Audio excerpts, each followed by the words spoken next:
5 just along the Madrid fault line here in the U.S. So that in and of itself could be catastrophic. Well, let me show you a little bit of that. I tend not to show that on the, but I will since you asked.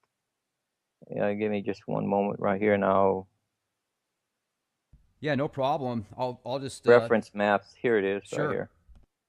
This is these are those reactors that you're talking about. You also need to look at where the earthquake zone. There's also I think 5 major fault lines, almost equal to the San Andreas on the east coast that they're not telling the people. I found some data pertaining to that. That was but take a look at this. Now, keep in mind that when Earth tilts, Canada will be temporarily in the Arctic zone. Now, they also have nuclear power plants. I show some of them in Canada. But keep in mind, they're built for that climate zone. If you go into the Arctic zone with 150-mile-an-hour winds, freezing temperatures, the water system is going to freeze. Their cooling water is going to freeze because it's not designed. Remember, I work for an engineering company. I read the specs, and we have to design it within certain criteria. That's outside the specs limits. These generators, the backup systems will fail. They're not made for that temperature. So if you take a look at this, this is if there's an island on the Canary, there's a certain island in the Canary Island group that half of it is split. It has a big fault across it. It's about ready to collapse into the ocean. Well, as this planet comes close, it's going to cause that island to slide. If it slides, you're looking at a tidal wave. You're looking at 9 tidal waves hitting the East Coast. The first one, according to the computer models that I've seen, the first one is 90 foot tall. And they're progressively small after that. 9 of them will hit the East Coast when the La Palma Island collapse. It takes about 8 to 9 hours for it to reach the coast once it starts. Then we have, I said, something like 21 nuclear facilities on the East Coast that's very close to the either on or near the coastline that could fail. Then we're looking at as this thing gets here, if we have a major impact that hits the Earth, which you can expect. This southern half right here that I show at the bottom. It's not coming up. There it is. Perfect. Okay, Thank you. I'm sorry. No, that's fine. These are the nuclear power plants you were talking about. And when the La Palma Island collapses, the computer model shows 9 tidal waves hitting the East Coast. The first tidal wave is 90 foot tall, followed by 8 more. So the first tidal wave will not have time to recede before it's hit again, pushing the waters deeper and deeper inland. There's 21 nuclear facilities on the East Coast that some of them would definitely be threatened, but total of 21. Look at how many's in Illinois. I mean, that state's going to get vaporized. Right. That's so, and then the Gulf of Mexico, which we'll talk later, is actually the world's largest crater impact site. And you can find where the crater rim used to be, which is the outer curve that I'm showing here. Okay. This slid once in the past. That's why we have oil right here. That's buried plant life, green plant life, which is buried. That's why we have all this oil off the coast of Texas and Louisiana. We're shifting right now as I'm speaking. We've been shifting for the last 60 years or more. That's why we're losing our coast. That's not global warming. Once you have water that covers the roots of the plants, it smothers them. Then the grass dies, and then there's nothing holding the soil, and then it erodes away. And you don't see this on all of the coast. You see this where there's a cave-in about to happen, a collapse. And right at the edge of this outer rim I'm showing you is Toledo Bend. That's where they put a dam, because that's the edge of the crater rim. It was the ideal spot to put a dam right there, and they made an artificial lake right there. And this is going to collapse. That's going to take, looks like about 4 nuclear facilities to the bottom of the Gulf. And when that slide happens, you're looking at a tidal wave that goes all the way around Central America, which catches 2 of Mexico's nuclear facilities. The West Coast, the Bible talks about on the second event, which is 150 days later, a fiery mountain, which is wormwood, which is a meteor, which is part of the debris field that trails this. A lot of people thought that was Chernobyl. Right, but it's not. Once you see, whenever you're missing data, you can't paint the full picture of a story. We didn't have this data until I did this research. This explains what Revelation is talking about. And the second event, you're going to have a meteor shower again, but it's going to be on the nighttime side of Earth on the 150 days later. The first event is on the daytime side of Earth. And this is going to be the second event, which is at nighttime. And one of the meteors are going to be as large as a mountain. Now, the one that made the Gulf of Mexico, you can take this and estimate 1/10 the crater size is how large the meteor was. That meant that the meteor was about 110 miles across. And that happened during Noah's time. That's what caused the waters to recede. And I can explain that later. So this next one has to be smaller than 110. Otherwise, it would wipe out all life form.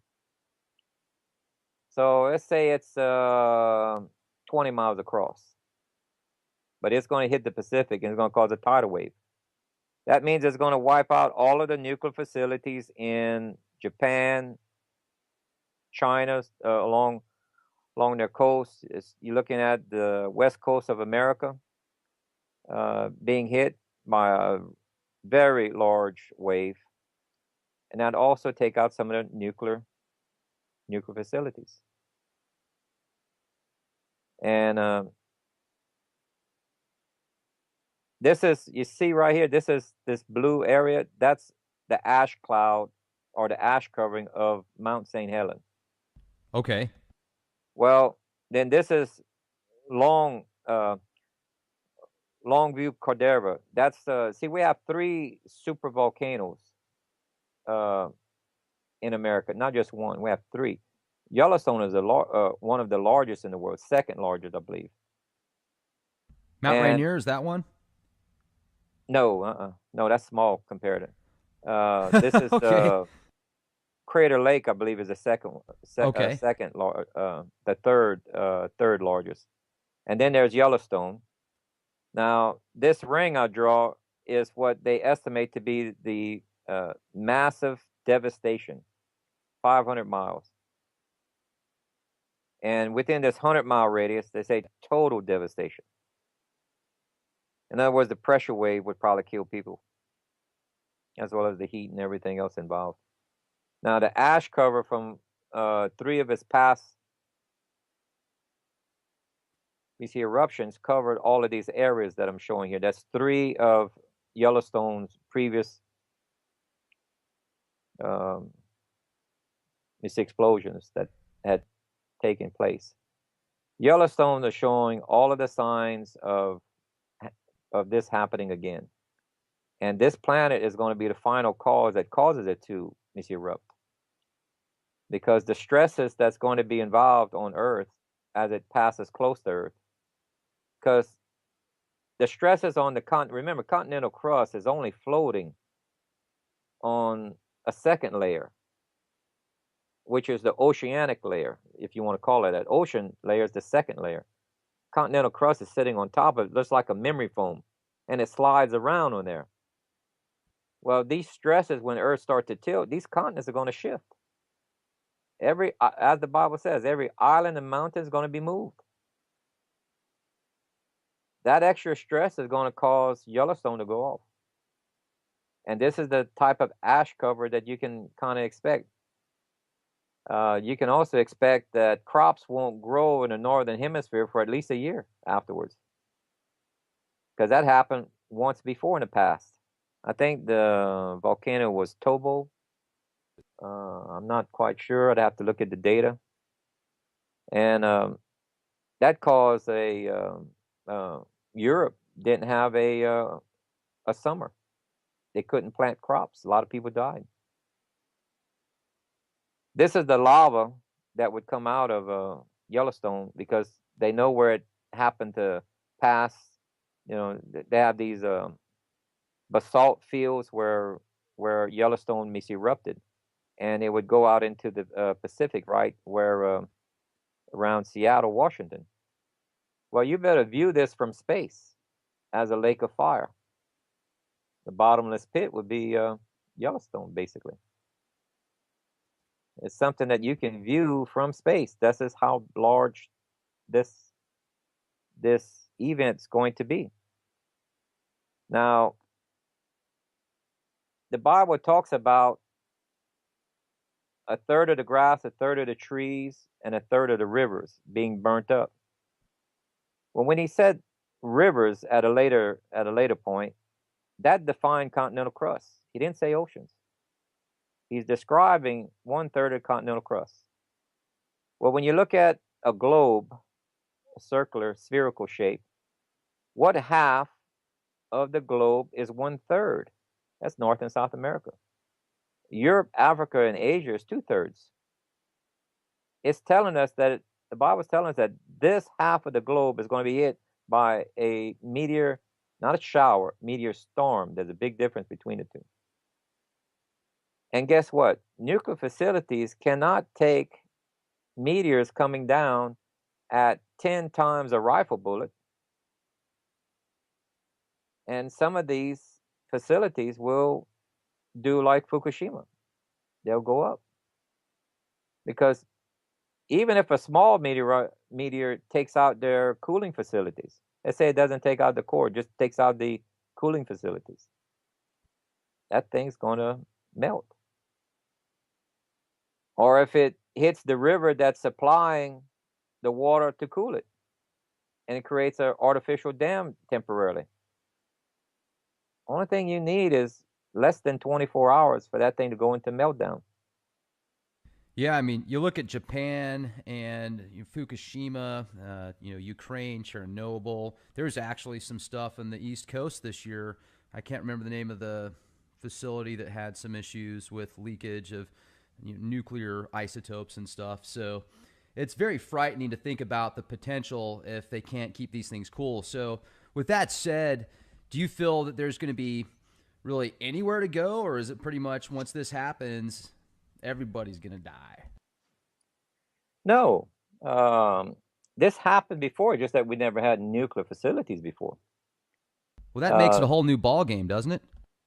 Yeah, terrible, a real messy one. Remember how the Bible says after the first meteor shower, he says they will wish death for 5 months before death comes, which is the second meteor shower. Well, aren't they talking about, like, in that specific topic, they get into these giant locusts with breastplates and stuff? What do you feel that that's remnants of meteors, or?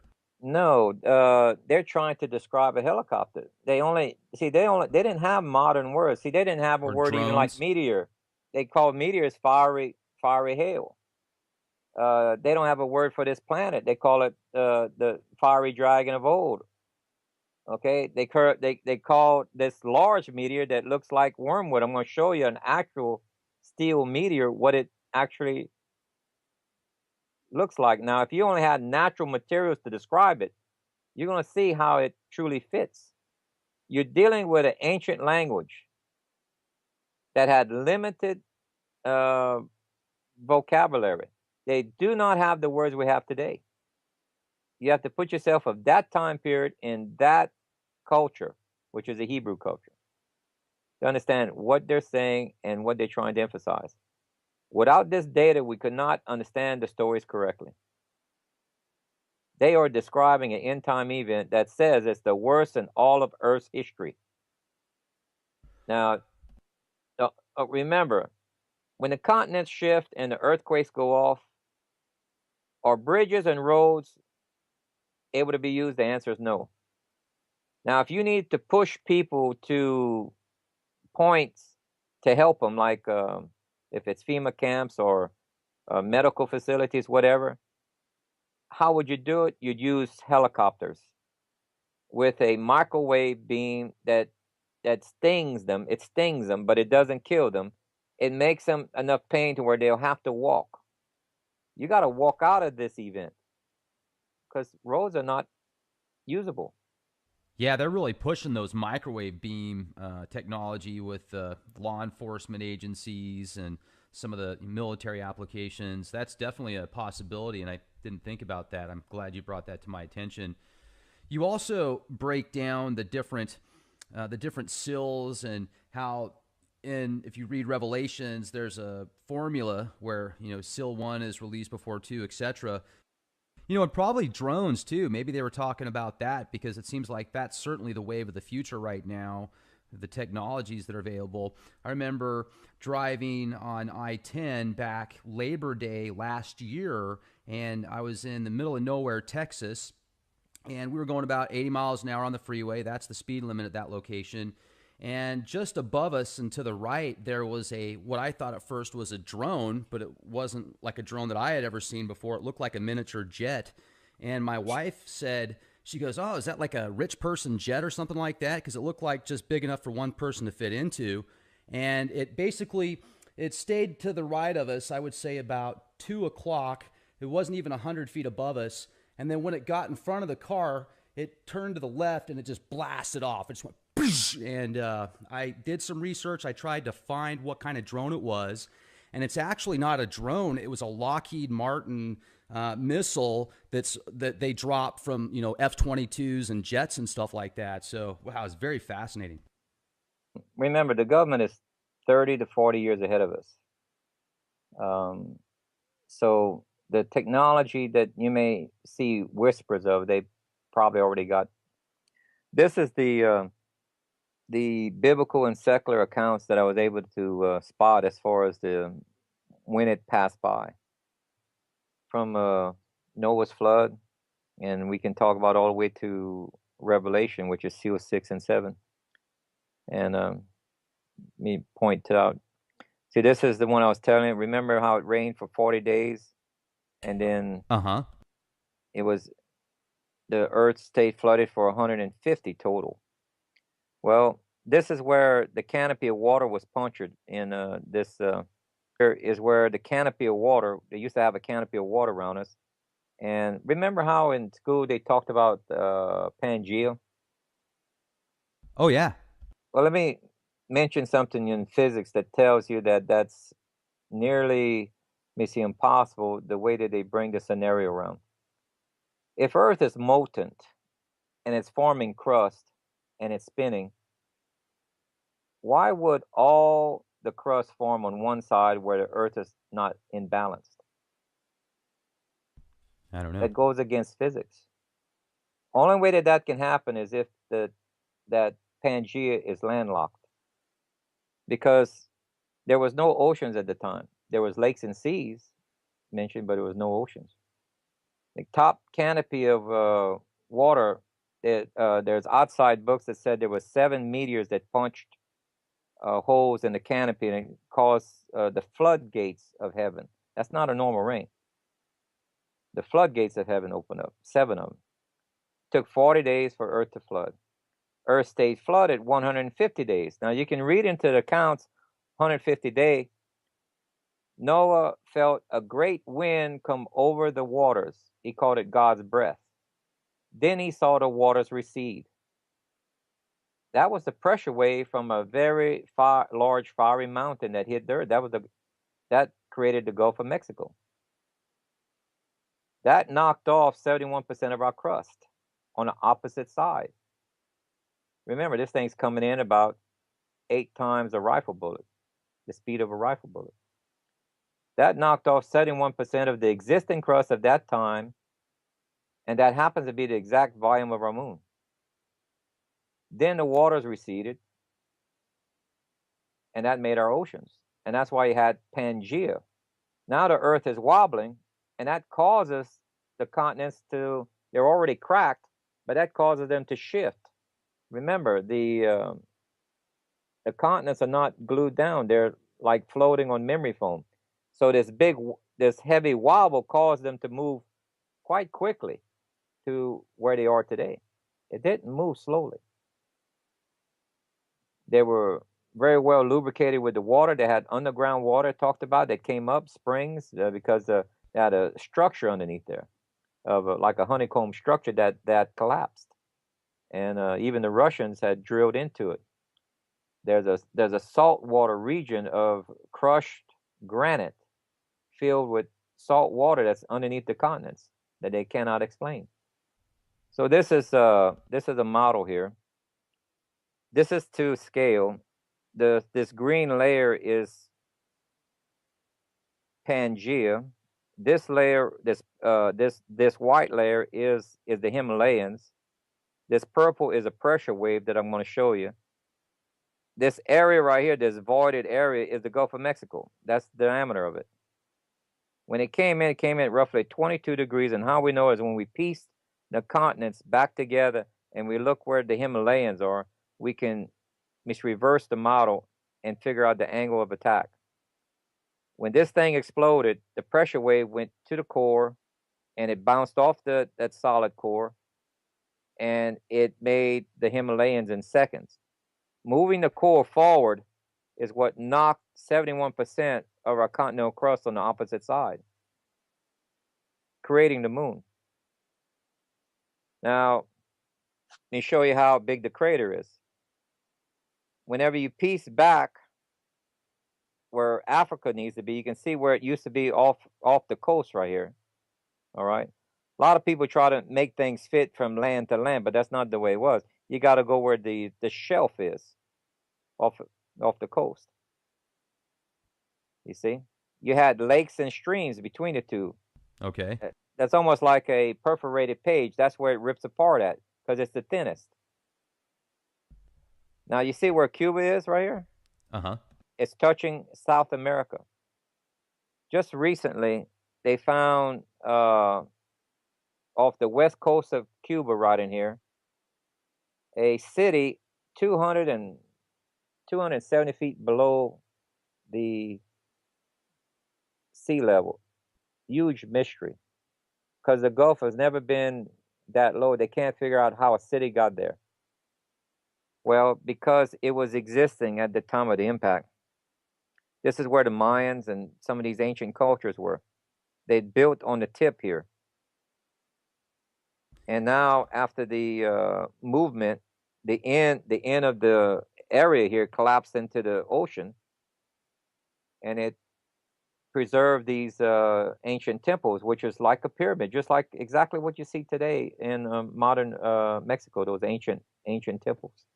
And they got one 270 feet below the sea level, and they can't figure out, because they know that the Mayans never went to Cuba. No, because Cuba was part of South America and the Yucatan Peninsula at one time. They touched. So that might explain the quick disappearance of that culture. Well, the part of it, because remember, the Mayans said they were asked by the Spaniards when they came, did y'all build some of these? He said, no, we just misinhabited them. Some of these things were already built. Right. Some of so depending on, I'm talking about pre-Mayan, basically, but I call it because it's mixed up with their culture, but this was pre-Mayan. This was prior to the flood. You see? And you can see a large impact makes a double rim. You can see where Florida had a lake cut in half right here.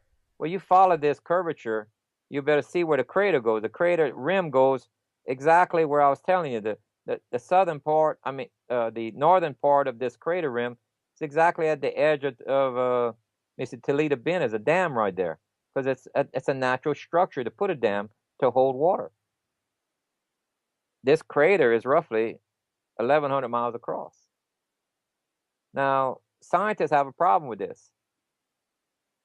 When dealing with a crater so large, there's two levels of energy. One of them is the impact, and then there's a secondary energy field caused by a frequency.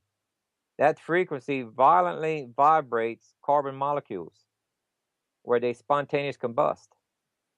So plant life, insects, animal life, humans would vaporize in a ring of fire that would go all the way around the globe, and no life would exist. Earth should be a burnt out cinder because of this impact. So they can't get past the math. Well, here's the city I was telling you about. That's underneath the edge of Cuba. It's 2,300 feet below the water. No, 395 feet below the water.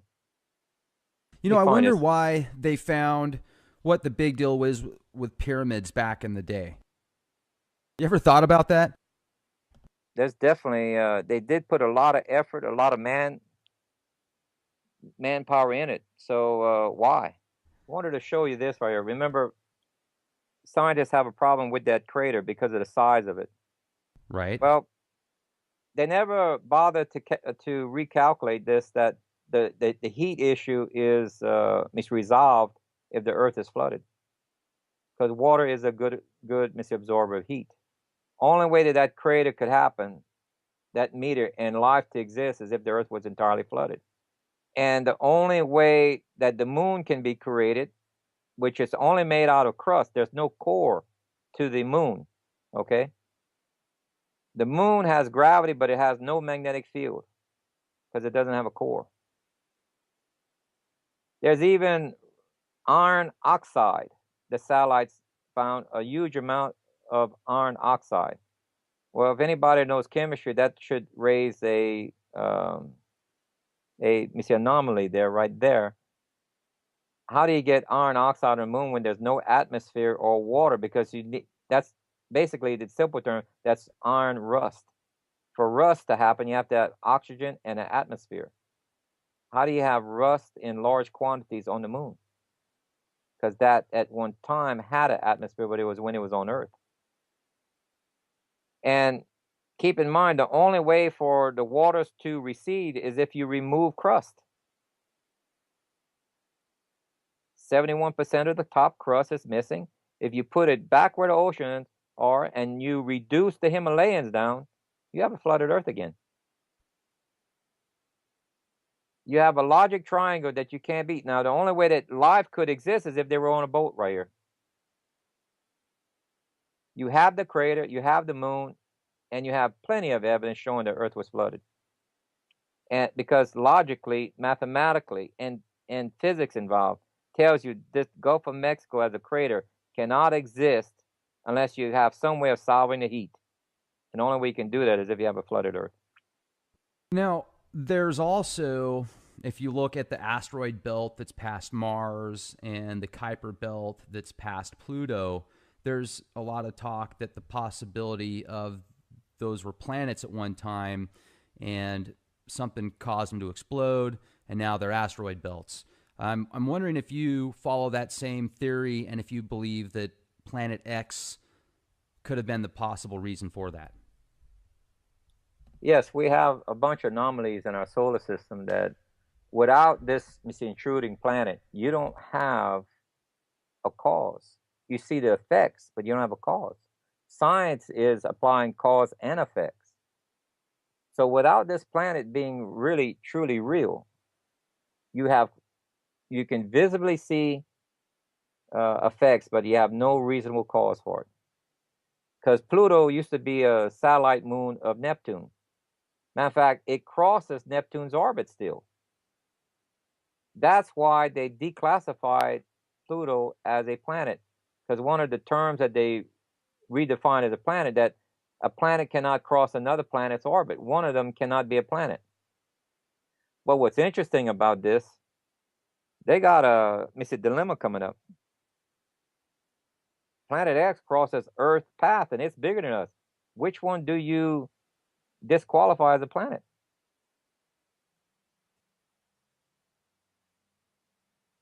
I don't think you can. So they have to either come up with this object, they have to qualify it different.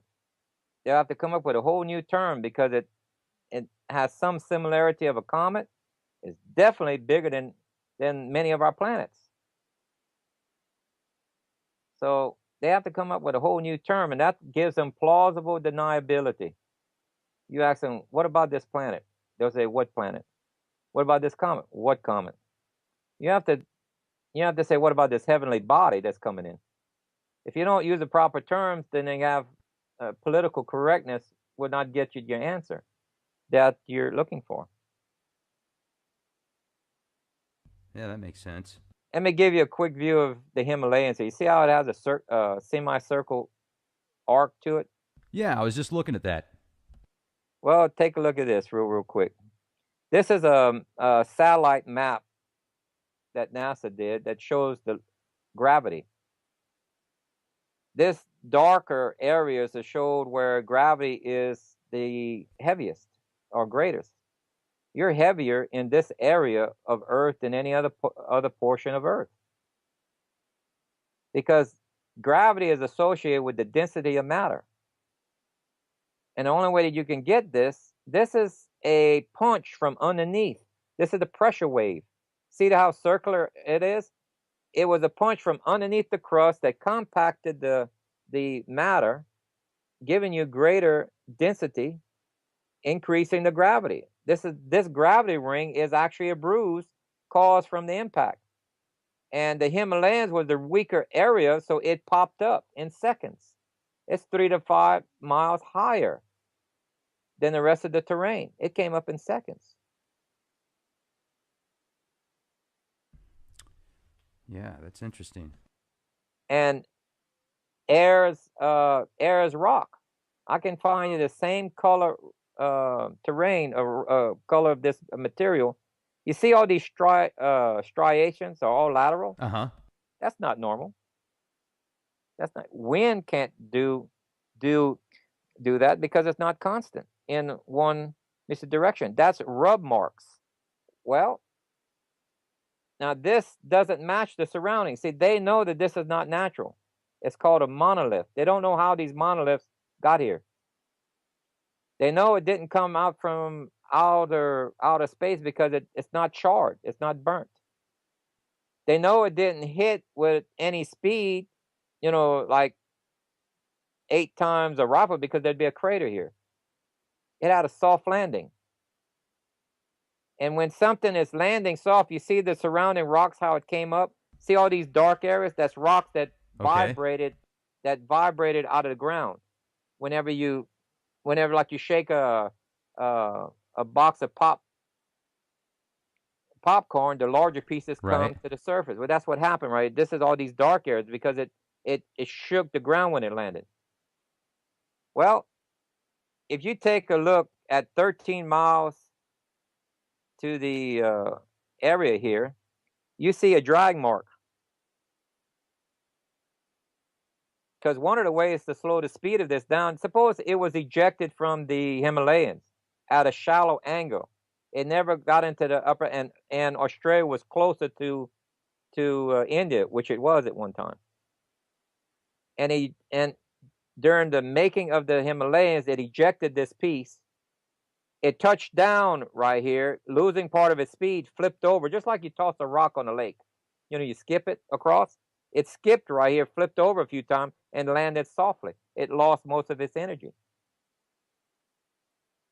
Take a look at you think it matches? Similar? Not at all. Size? These are rub marks right here. This is where, now throughout the ages, because the continents are shifting a little bit, it's not as straight as what it normally, because this happened about 3,000 years ago or more. But that shows you how that monolith happened. And this happens to be the direction of India. I mean, the Himalayas. And this would explain how the monoliths got there with a soft landing. Now, the other one, this is the second largest. The other one is larger, but it's buried many times deeper because it didn't skip. It landed firmly and it planted itself. It didn't make a crater because it didn't have enough speed, but it buried itself just like you drop a rock in soft mud because of the weight of it.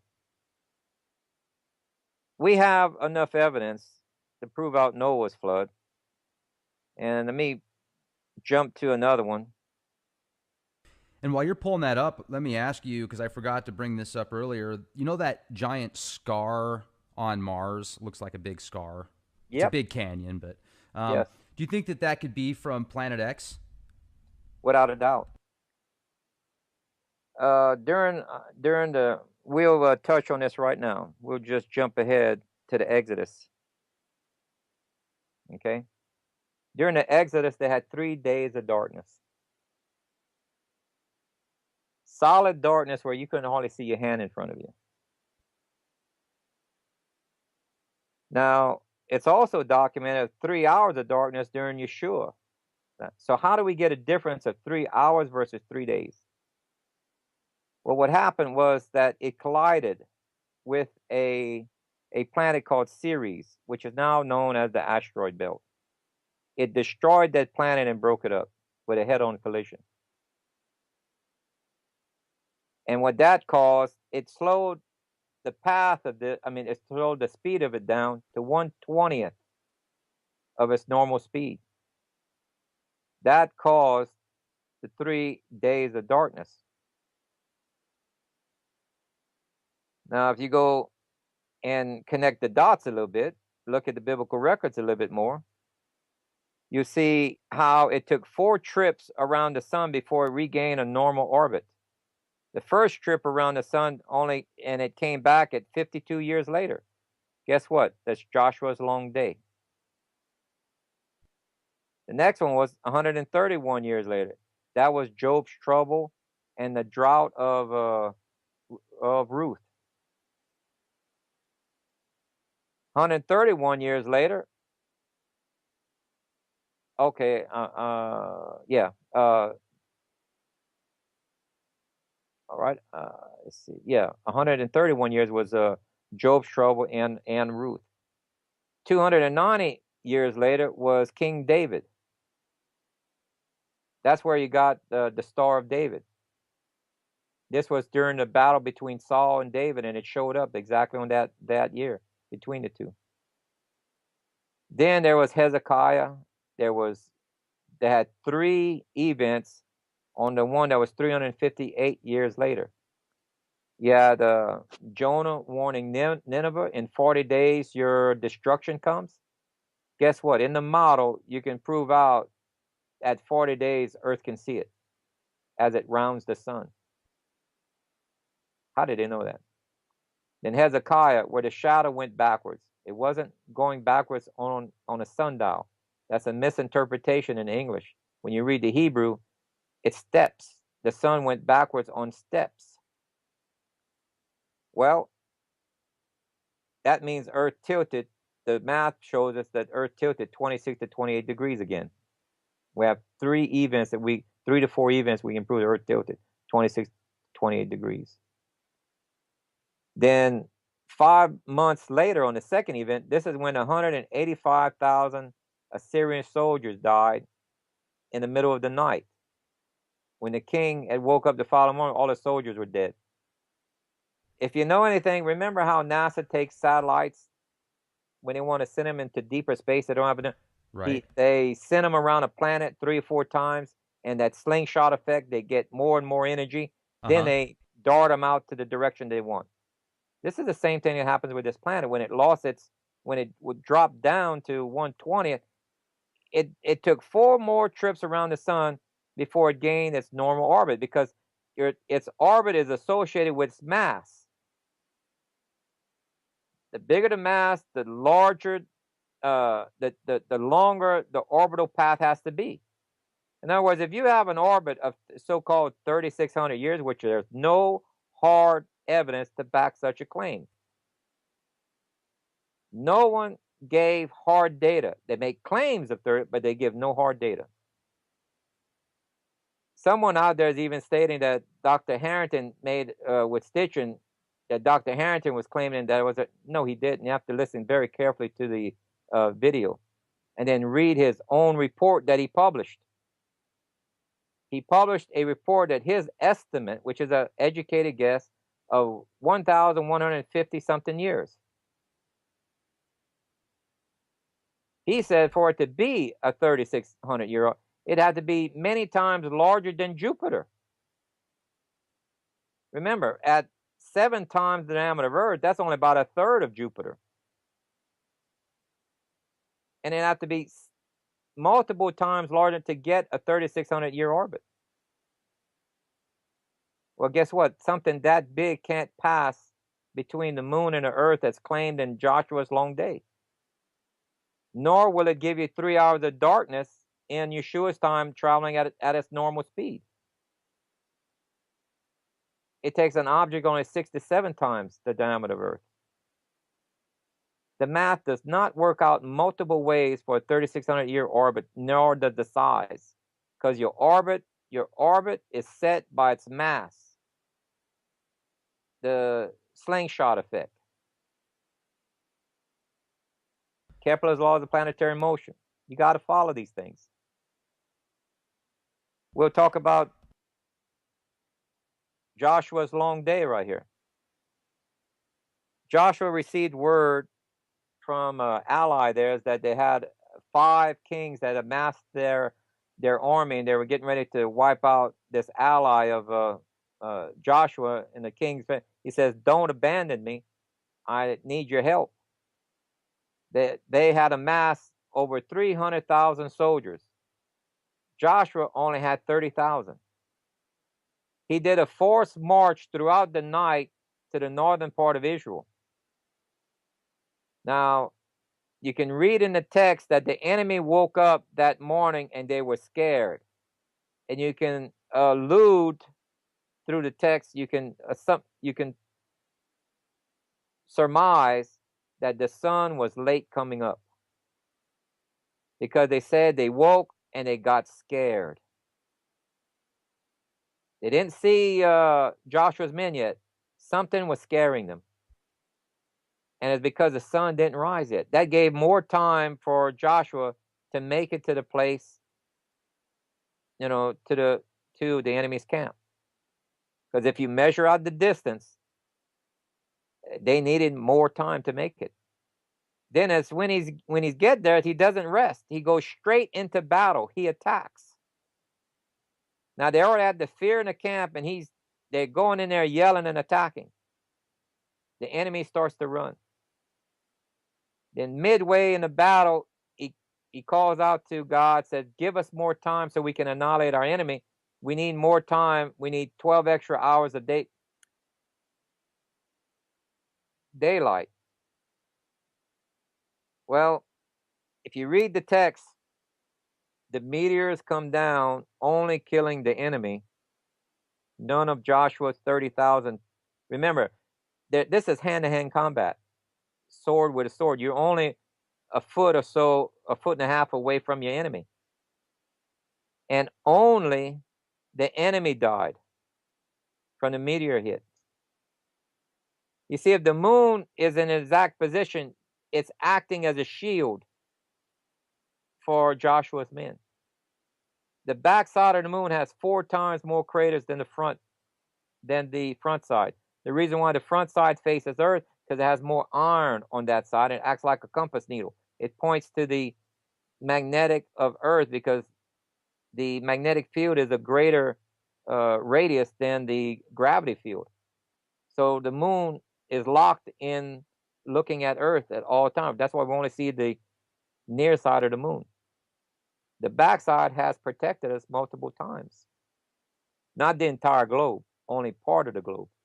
Right here, it's protecting Joshua's men. and only the enemy is being annihilated. And this is where you can see the model where, let's see if I have it here, where Earth is going through the tail. You see this black dot in the center, and this white dot, that's Earth. This green circle is the orbit of the moon. This darker dot is our planet 7X, I call it. The plasma tail, which is often clear, sometimes it's illuminated, travel points opposite of the sun. So this red line is the orbit of our planet. This green line is the orbit of Earth. And as this thing moves forward, Earth is getting deeper and deeper into the plasma. And this is what's causing Earth to slow down at 4.5 to 5.5% compounded hourly, and Earth will come to a stop within 24 to 28 hours. So it started a little bit during the nighttime. That gave Joshua more time to reach the camp of the enemy. And this proves out in the model. This is going to happen a second time. The astronomy group is going to warn Earth of the wrong side being hit. They're going to say the meteor shower is going to hit the Middle East region, Europe, Africa, Asia. And they will not calculate a 12-hour delay because it takes 50 years usually of arguing before they'll change the books. Right now, the camp of physicists are small, and they don't have the voice because there's an unwritten law that one science group doesn't cross into the other science group. Well, the physicists just crossed over into astronomy. And there's too many people in astronomy that wrote their thesis on how gravity is controlling the universe. These people got to die out before textbooks or anything is changed that the universe is plasma ruled or electromagnetic ruled. And without this data, most of the people will get on the wrong half of the earth for this event. They'll think North and South America is the safe side. Now, in fact, this is the Antichrist false miracle. Because of the terrorist activity that's listed in Seal 4, over 1/4 of the globe is under the threat of death, which is, that part is under terrorism. Once they have a peace agreement, then after the peace agreement, remember how it says when peace is announced, soon after destruction happens? I can't quote it exactly the way it says it. Sure. This is the meteor shower of Seal 6, because Seal 5 is the peace agreement. Seal 6 is the meteor shower. When do people get microchipped? Well, during the rationing, during economic collapse, and during the food shortage in Seal 4. See, for you to control the people, you have to ration money, which is a bail-in. That's what they're doing. They're rationing money. Seal 4, there's going to be global terrorism, so that's going to disrupt the economy, and you have rationing of food. Then you have rationing of fuel happening because of war going on. When you have those three, you control the population of the world. You have them under your Homeland Security clauses and laws. So for people to get their rationing, they'll issue out credit cards with chip, and it'll be a voluntary basis to take that misinjected chip. And on that card will say how much of what item that you're going to be getting, and how much fuel you're going to get. Now, the Almighty has already prepared his people for this coming event, because he says in the text, he says, these are my instructions. These are not the feast of the Jews. That's a wrong interpretation. The Hebrew word is mekrah, and it does not mean feast. It means dry rehearsal. It says, these are my rehearsal patterns, and it's the Father speaking. It says, these are mine, and you hold them forever. On a Sabbath year and a Jubilee, you're supposed to stock up food, it says, for each of those full year. Well, that meant Seal 3, economic collapse, and Seal 4, famine, has to happen either on a Sabbath year or a Jubilee. We're just about finished with a Sabbath year, and we're starting into a Jubilee year. In one of those 2 years, you're going to see seal 4 and 5, seal 3 and 4 happen. Economic collapse and famine. His people who follow his instructions are prepared for this. Most of the world won't, because they're not following his instructions.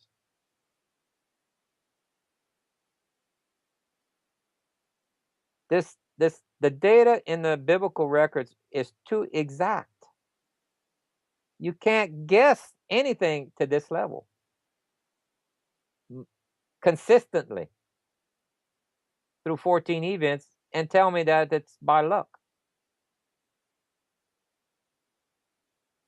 You know, another thing that I think of too is the Smithsonian and a very select few corporations control literally the majority of information that people have access to with archaeological sites, history, information, education, indoctrination, etc.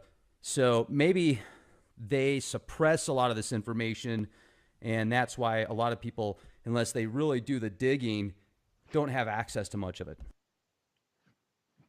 Like I said, well, I can give you, let me tell you a true life story that happened to me. I'm not a conspiracy nut, basically. You know, I didn't believe in conspiracy. Let me just qualify that better. I didn't believe in conspiracy. I'd say that there's either natural causes or something else or accident, whatever. I would always explain them away. There's something more logical or rationing. In my travels, I've been able to travel in different parts of the world. In my travels, even in the U.S., a friend of mine brought me to a gentleman's home that was the richest man in the world twice in his life. We were sitting down at his kitchen table, and I sat there and I listened to a conversation between the two gentlemen. The other gentleman was a Yale graduate, and there was this man that was the richest man in the world twice in his life. And they were talking about the Illuminati, the Hindenburgs, and all that. And I didn't believe in that at that time. But I just sat there, you know, when you're ignorant about something, sometimes it's better just to stay quiet than open your. And I listened for 45 minutes while these gentlemen were speaking. And I just couldn't believe my ears. So I interrupted the gentleman and said, "Gentlemen," I said, it sounds like you're talking about these Hindenburgs and the trilaterals as if they're real. They both turned to me and says, "Oh yeah, they're real." And what was going on, these two gentlemen were each president in their own area of the country of the John Birch Society, the people who fight for our constitutional rights. Oh, yeah. And they even told me, remember that Korean liner that was shot down by the Russians because that liner supposedly crossed into Russian airspace? This happened maybe, 20 years ago or so, 15 years ago? Yeah, about that. All right. The reason why that plane was shot down, there was a congressman and the president of the John Birch Society was on that plane. They were making too much headway towards our constitutional rights. At that time, I had to change my opinion because these people were very honorable and they were in the know. They were world individuals. They traveled, they did business, they knew the bank, they knew it inside out. And I had it firsthand information. It was real. Then I had to change my opinion. Well, Planet 7X, I was just as stubborn. I said, Planet X. But there's so much disinformation on the internet right now that is absolutely, positively incorrect. Remember the 3,600 years, I just proved it to you. That's not south of the universe is not pointing polar south. They even point you in the wrong direction. There's even some Washington Post articles that's leading you in the wrong direction. They point you to Monsieur Orion. That ain't it. All of the other articles, when you do the math and the science and the overlay, it's where they sent the Pioneer and Voyager probe, Sagittarius. You got to be able to use data to separate what is propaganda, if you want to call it, or hype, and what is real. Only the real proves out mathematically. Because someone who's trying to make something up is going to make an error. And I can point to you the errors when they make a story up in Washington Post. For one, that's one of the worst ones to get actual facts from. And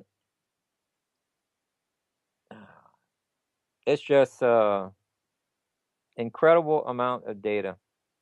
Well, and you're talking about disinformation. Let's jump on that bandwagon for just a moment, because there's tens of thousands of photographs out there right now that some might say is NIBIRU or Planet X or Wormwood or a sundog or an anomaly or a reflection or swamp gas or a UFO or a comet or Mercury. You know, there's so many different explanations and so many different possibilities.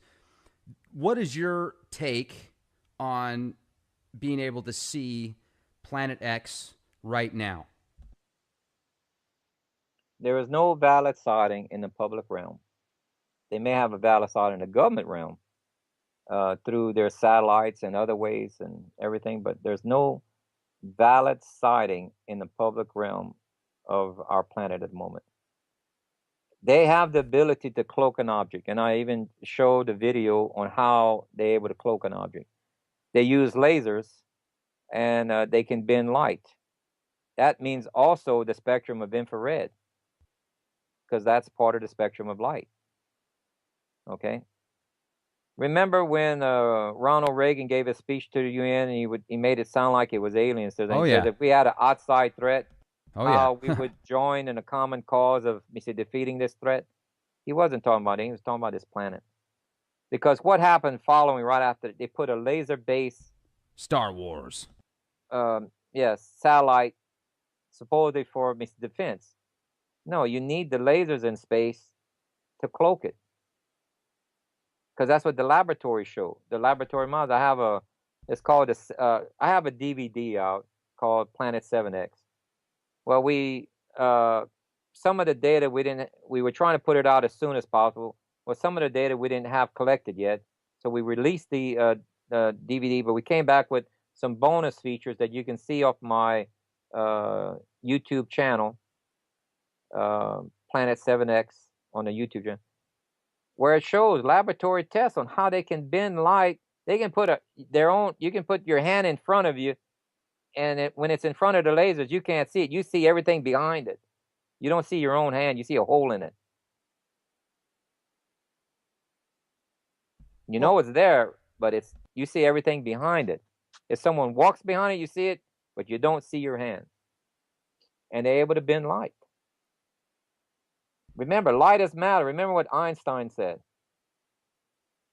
Matter is just light changed to a frequency that we can observe. When you read the Hebrew and find out what the Almighty is, it describes him in this manner. He's not male, he's not female, he's not human, he has no form or shape. He's 7 levels of spirits. Well, the word in Hebrew for spirit can also mean energy. 7 levels of energy. And we're talking about intelligent, omnipotent, all-know, everything of energy. Not regular energy. Not dumb energy. Because dumb energy cannot gather in a way to create something more intelligent or better. Okay, like a explosion. You can have explosions all day long. You're not going to create something intelligent out of it.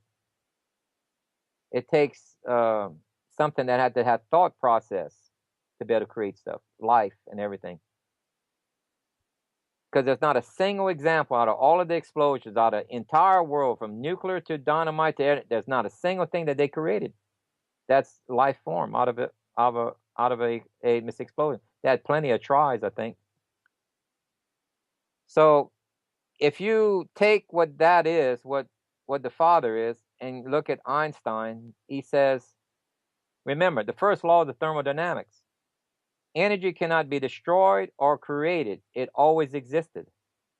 The same energy we have in day one of creation is the same amount of energy we have today. There's no new energy in the universe. The same amount. That also means, taking Einstein's theory into effect, that all matter is just light changed to a frequency that we can observe. You're living in the Elohim matrix. That's an awesome way to put it. I like that. Everything is visible, just a different spectrum of light. Amazing. It's a hologram that he created for our benefit. This is uniquely designed for us. And over a third of the scientists would tell you this. Earth is in a unique place, and if you, I have a DVD here. I just watched. The thing is called the Principle, maybe. Let me see. I don't have it right here in front of me. But they interviewed scientists on a one-on-one basis, and the data shows that everything is radiating. The center of creation is focused around Earth. Multiple wings of data that point to this. That we're unique. Creation started from a focal point of Earth, or our universe, let's say, our solar system. And everything is radiating out from this point of center. And that confuses the heck out of them. Because that only lives to a creator. That we're that unique. I'm telling you, I cannot prove the Bible. And he says, the Bible tells you to challenge it. It says, believe in me, but challenge me. I challenge them with a calculator and science. And when you use the proper science, oh, it's unreal what you're getting out of this. Do you think that there is a possibility that the translation that Zecharia Sitchin put together with the tablets and the Anunnaki and the return of the Anunnaki with NIBIRU, etc., is there any validation to that in your opinion? I like Sitchin. I'm not trying to say that he forged something purposely. Let me clear that up. I'm not after the man or anything. But I'm looking for data. Give me orbital speed, give me orbital mechanics, give me a layout of where it was seen, sighted, place, time, date, something I can plot or calculate. It does not exist in his data. It doesn't exist in Anunnaki's data. That tells me it's made up. If you can't mimic something in science, but you don't know the science, and it's there, guess what? You saw something real. Because you couldn't have faked it because you didn't know the science yet. And throughout the Bible, that's self-evident in 14 documented cases. You can't have it consistently right and tell me they faked it. With science they had no knowledge of, we didn't even have the knowledge of till the last 15 years or so.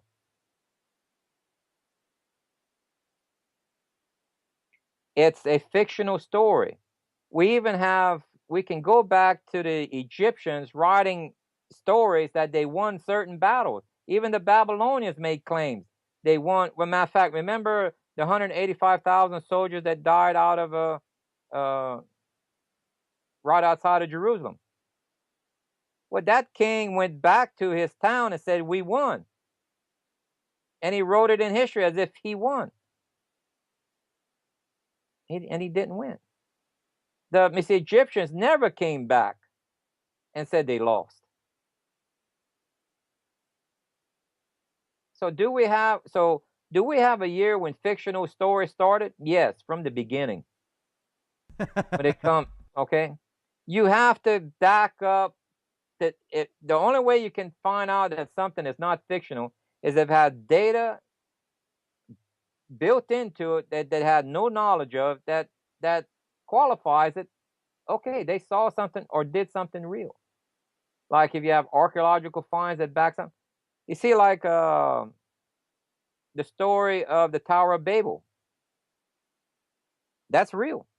How do we know that? Because they just found it. Within the last 10 years, They've been digging at a site in Jordan, north of the Dead Sea, not south. When you follow the biblical narrative, it says where the guy was standing at the time that he was looking at Sodom and Gomorrah. That town exists today in Jerusalem still. When you walk at that area, you can only see the north portion of the Dead Sea. And it says there was a circular plain, and there's one there, and that's where he went and looked. There's a compound, there's a tell, which is the remains of an ancient city, 55 acres large. It's the largest city known in that time period that they've ever found. They dig down in there, guess what they find? They find homes that were blown off of their foundation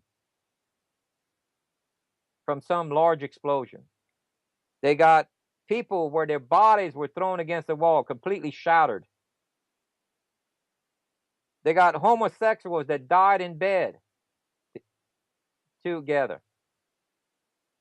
They got clay pottery that's so charred with such high heat that outside of the pottery, glass turned to glass.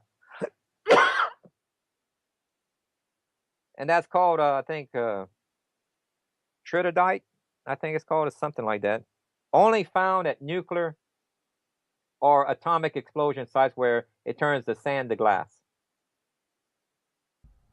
Yeah, I know in India they had one that was like 12,000 years old, somewhere around there. Right. So they found this at this site, and they found the residue of an asteroid that exploded. Remember that that asteroid that exploded over Russia? Just a couple years ago, wasn't it? Correct. Let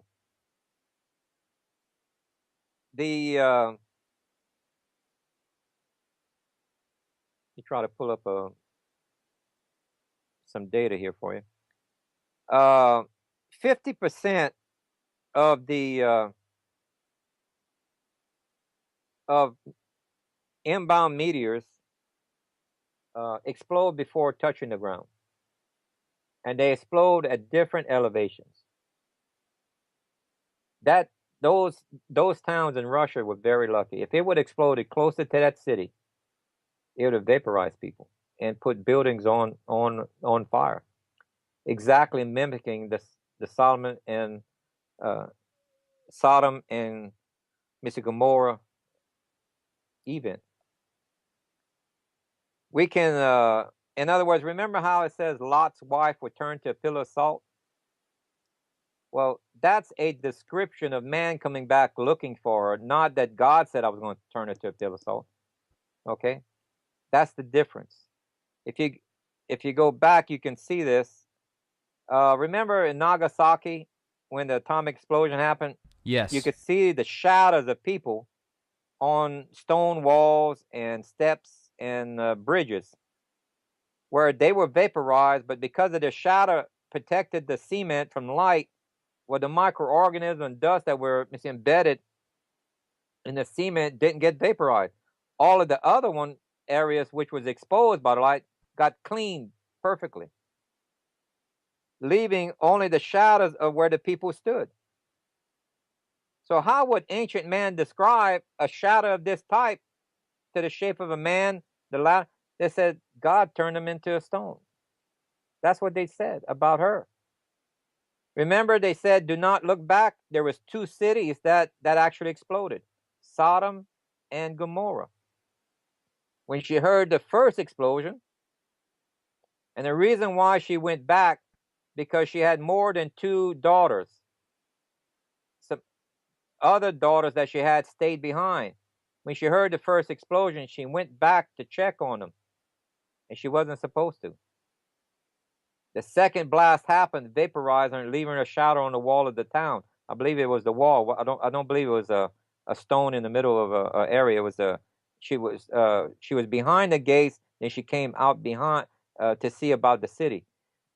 She was vaporized. This is the professor, Steve Collins, from Trinity Southwestern University that found Sodom and Gomorrah. This is where it is right here. Tel El Haman is called. This is this is the mountain that used to be the city. This is what the artist rendering of it. These are the remains of what they found. They found the gate that the two angels walked through. They found the bedrock that proves that many people were died there, and how the foundations were. Some of the houses were blown off of their foundation. The southeast corner, I believe he said, where all those homes were blown off the foundation. And here's a picture of the world's oldest homosexual couple in Sodom right there. Look at that. 5,000-year-old. So now keep in mind, I had portrayed this story over a year ago, and the findings are just now coming out on the results of that dig, proving out the story that this planet is what delivers this shower of meteors. And this is the one I was talking about, Hezekiah, in the Hebrew text. This is where the sun's shadow goes back 10 steps. This is Hezekiah's stele they found in an archaeological dig right here. You see a disc with wings. This is the literal way that you would present something in the ancient time. The wings meant it flew across the sky. Not that it literally had wings, that had movement. A large object moved across the sky, shaking the earth, and it was a memorable moment. Remember, the earth tilted. You had high winds, the whole 9 yards. That scared everybody. And I give the passages. Now, I estimate, let's see now, keep in mind, if this object passed close to Earth, you'd have electrical discharge the same way that Comet Siding Springs did to Mars. You should have some impact craters on Earth. All of that scarring that you were mentioning about on Mars earlier, remember when I told you it lost its speed to where it moved to 1/20th? Right.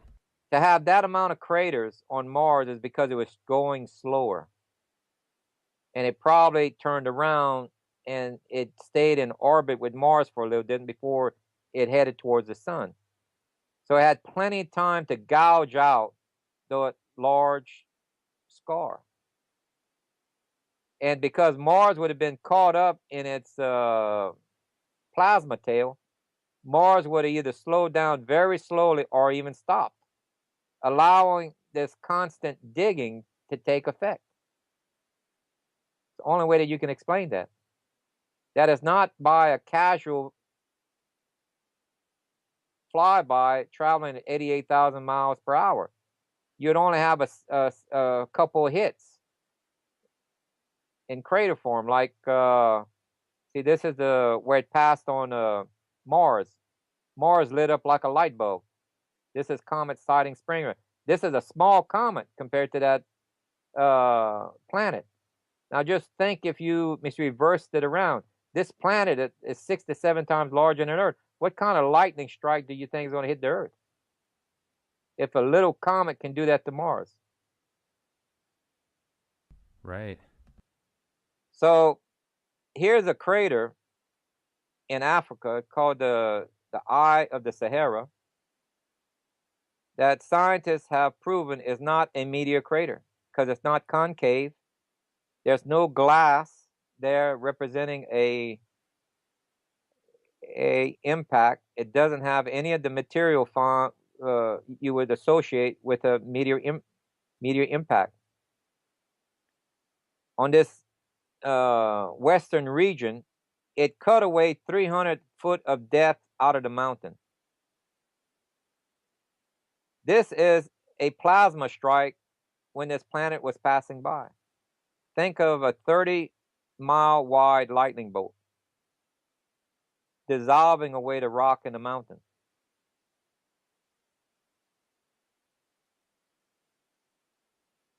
There's a Greek myth they call where, remember where Zeus would throw lightning bolts that would melt mountains? Yeah. Well, Zeus. this planet was called Zeus and Jupiter because it passed during their time period. And right here you can see where it literally melted part of a mountain. Remember, they didn't have words for planets. They gave them names. Sometimes they called it Mars, sometimes they called it Jupiter, sometimes they called it Zeus. Just like Baal and all these other pagan, they're talking about this object. Well, it's interesting how they have different representations and, kind of, I guess you could say, marquee statements in representation towards each planet, and each god represents that planet in a certain way. So, well, because remember, it's people who are trying to interpret, but they were missing a piece of the puzzle. So they're looking at, okay, it's one of our planets in the solar system. But they never assumed that there was an unknown planet. They mislabeled them. They were talking about this object that came close, and the Bible is called the Great Destroyer or the Fiery Dragon of old. In the Chinese text, it's called the guest star.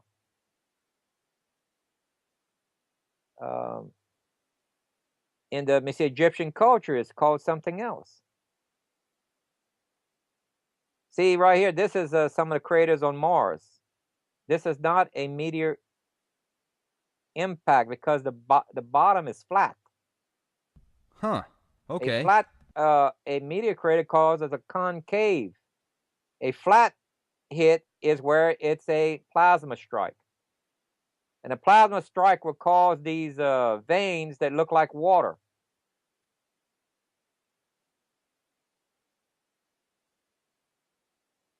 See, Mars, Venus, and Mercury are along the path of its travel. And all of these planets have these plasma strikes on them.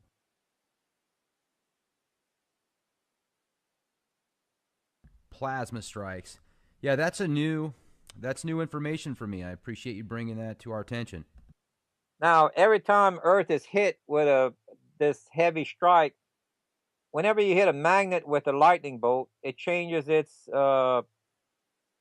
polarity. It has been documented that Earth's polarity has changed multiple times. But they don't realize what's causing it. See, if Earth has a dozen strikes, each time it's hit, it changes the polarity of the Earth in just one passing. Remember, you have 12 hours of its passing. Maybe 4 hours or maybe 2 hours of that is lightning strikes.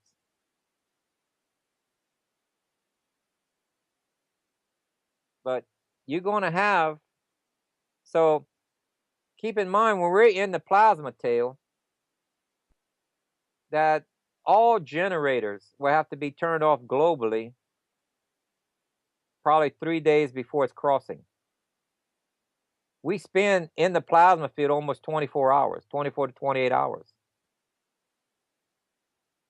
That's like an EMP effect. It's going to be like something out of Street Fighter 2. I mean, my goodness, you're going to see plasma beams and stuff like that? Are you serious?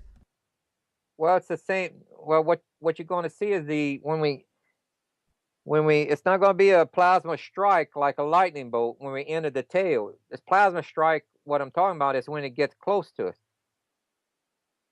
When it's far away from us, like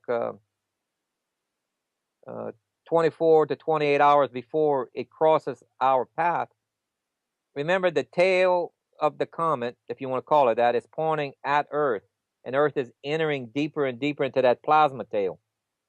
The aurora borealis is caused by plasma from the sun hitting it. Well, when this tail hits us, we're going to have the aurora borealis go all the way to the equator.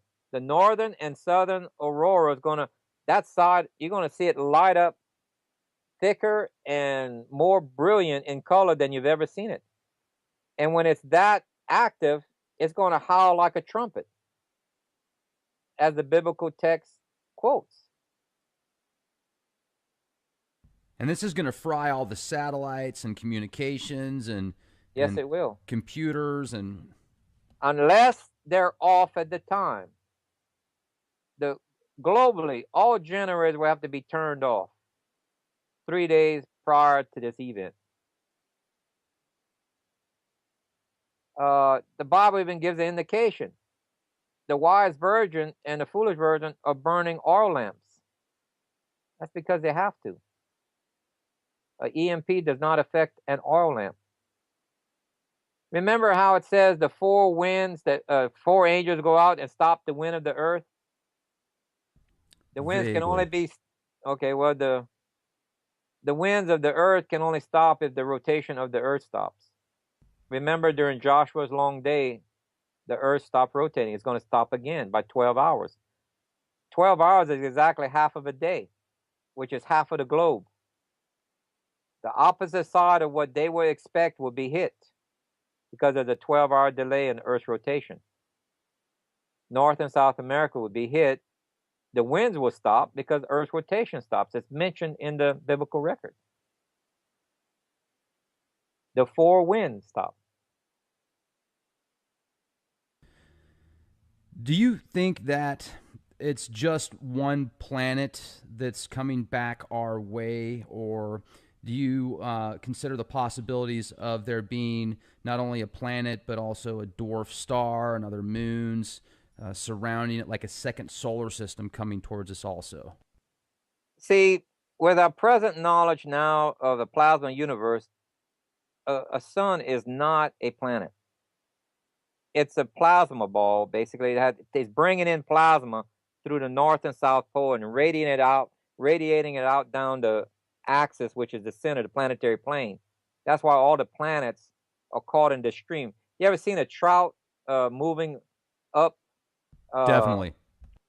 Upstream, like he can be stationary, even though the water's flowing 20, 30 miles an hour. He can station because it's the way the stream works. The same thing. This plasma is flowing from the sun outward at a great, which is called the solar winds. Solar winds is the plasma. And these planets are rotating within a magnetic trough. Okay? Same thing with the orbits of comets and everything. See, the reason why we're having more comet strikes hitting the Earth is because this planet is warping the orbits of comets that normally would miss us. And their orbits are perturbed, and now it's interfering and running into our orbital path. And that's why we're seeing more strikes. This, and to get back to your question, okay, this can't be a mini solar system. It can't be a sun even, because because it has to come so close to Earth, it has to cause us to tilt. Gravity of a sun is so great, which we're talking about magnetic attraction for the opposite poles attract. That's why it only tilts 26 to 28 degrees. If a sun was to pass between the moon and the Earth, it would only happen once. We'd be dragged out into outer space, and that would be it. End of story. This is a planet-sized object. Now, does it have moons, satellite moons? Possible. I can't say no to that because I can tell you one thing, it's not listed in the data that I found. But it doesn't mean it doesn't exist. It's just that I'm not qualified to talk about it because I found no data associated with it to better say that this thing has moons orbiting. So it doesn't mean it doesn't, and it's possible that it may have one. Because right now, it says we'll see a crown of 12 stars. Remember, the word star in Hebrew meant illuminated body. And this could be a moon representing the 12th star because Leo is 11. normally drawn in the Hebrew is drawn like a lion. Remember, the way you draw the constellations have changed throughout the years. It changes from software to software. And that 12th object, which is puzzling me, I thought maybe it might have been the king planet Jupiter. Well, that would have been March 26th for this lineup. One of the possibilities. Because the software, it greatly concerned me. I said, I have no way of predicting the future. But the Almighty can, and He writes it for us. So I was concerned about that date, but we have not seen it. Neither has CO3, 4, and 5 occurred. You have to have CO3, economic collapse, CO4, famine and war, and 5, a peace agreement, before you can have the meteor shower of 6 and 7.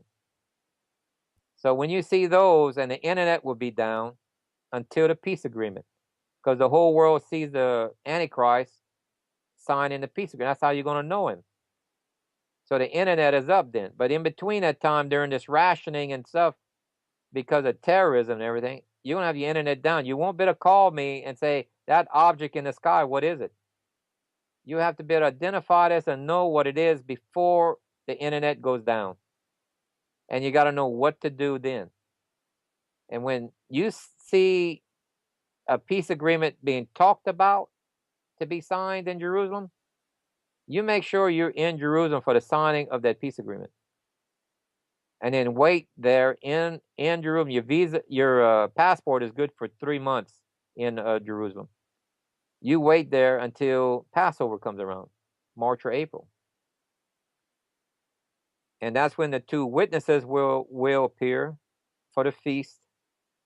And shortly after that, the Messiah appears, and He brings you to a place of safety on earth, in the wilderness, it says. And only a remnant will make it to this place of safety. There's 2 taking aways in the Bible, not 1. One is only for a remnant. The second one is for the entire body of believers, the dead are first, then the living. But He already qualified that if you go through the Great Tribulation without being in this place of safety that I'm providing, and you make it, count yourself lucky. Very few you will. Because He said, this is the time of Jacob's trouble. Jacob is Jews and Christians, basically. And they're going to be hunted down by Esau. Esau is the Muslims. They're going to hunt you down like dogs, cutting off your heads. Do you think that's kind of the push right now as far as the mental conditioning process, the intertwinement of the Muslim culture into Western culture? And, you've got all of these refugees and people coming from Syria and other places out there, others war-torn. And a lot of them are actually, the perfect age and form for militants.